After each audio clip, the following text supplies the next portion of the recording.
In this section, we're going to talk more specifically about the shaded preview itself. For that, I'm going to be using my perspective viewport, so I'll drag to there. We can rotate and see our wireframes of our objects.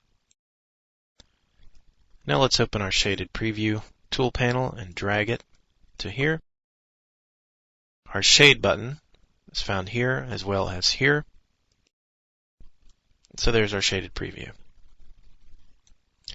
Now if I right click, not left click, in any other viewport, the shaded preview will spread to the other viewports.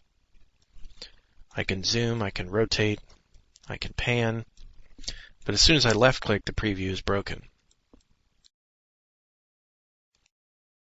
Of course, I can make this a shaded viewport, like so, which will allow me to actually manipulate my objects without breaking the shading.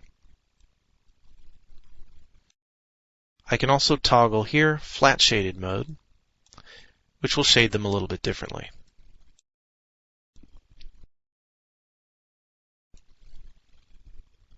I can create this as a rendered viewport, which as you can see is shaded with a little bit more detail, higher resolution, and I can always go back to my standard wireframe viewport. So the shaded preview in general, as we've touched on in another section, creates quick render meshes of these objects, which Rhino applies light and color to for previewing.